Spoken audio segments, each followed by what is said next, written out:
వేసిన ఆకాశానికి ఇవ్వమ్మా ఆహ్వానం, పీటను వేసిన ఈ నేలమ్మకి ఇవ్వమ్మా ఆహ్వానం.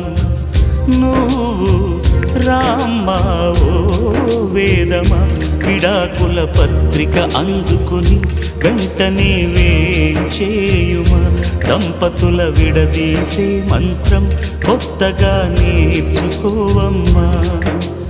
పందిరి వేసిన ఆకాశానికి ఇవ్వమ్మా ఆహ్వానం, పీటలు వేసిన ఈ నేలమ్మకి ఇవ్వమ్మా ఆహ్వానం.